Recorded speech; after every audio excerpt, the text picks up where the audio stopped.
Je vous propose, pour récapituler nos différentes techniques de peinture, et en particulier les techniques à la flaque, de regarder maintenant cette icône en essayant de deviner où on a fait une flaque, combien de flaques ont été superposées, où a été utilisée la technique des petits lacs. Alors par exemple, si on regarde de près le fond en dessous de l'icône, on voit assez clairement que le fond a été obtenu sur base de 2 flaques, 3 au maximum.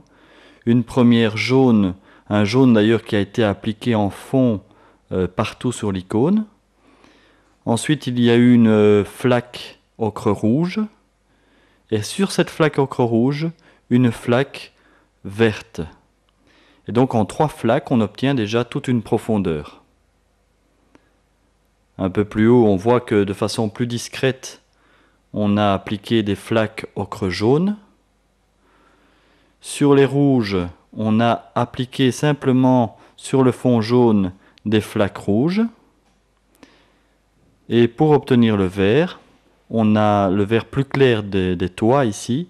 On a obtenu donc ce vert en appliquant une flaque verte sur le fond jaune et sans doute aussi légèrement ocre rouge. Alors on peut remarquer de très près qu'on a aussi un léger effet de réticulation, puisqu'on voit des petits grains apparaître qui ont été vraisemblablement voulus.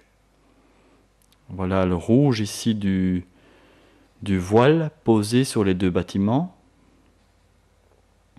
Et sur l'autre bâtiment, voilà, on revoit le même effet de flaque qui donne donc une information extrêmement riche au niveau des surfaces.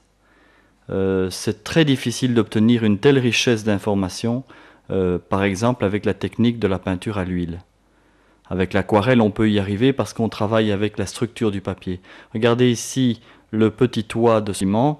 Comme en 2-3 flaques, on arrive déjà à obtenir un résultat intéressant du point de vue de la profondeur et de la variété des matières qui y sont représentées.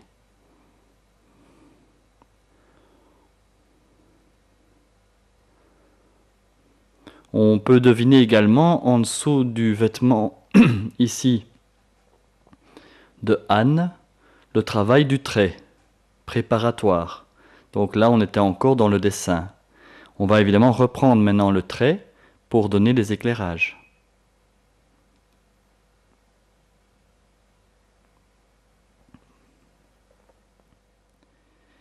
Et ensuite, nous l'avions déjà vu, il y a évidemment le travail des flaques à l'intérieur des surfaces, dite la technique des petits lacs, qui a permis de monter déjà toutes les lumières dans les visages. Quelques traits ont été ajoutés pour donner les intentions de regard. Et disons que là, les visages sont pratiquement prêts pour être terminés. Ça va être principalement maintenant un travail de glacis et de traits.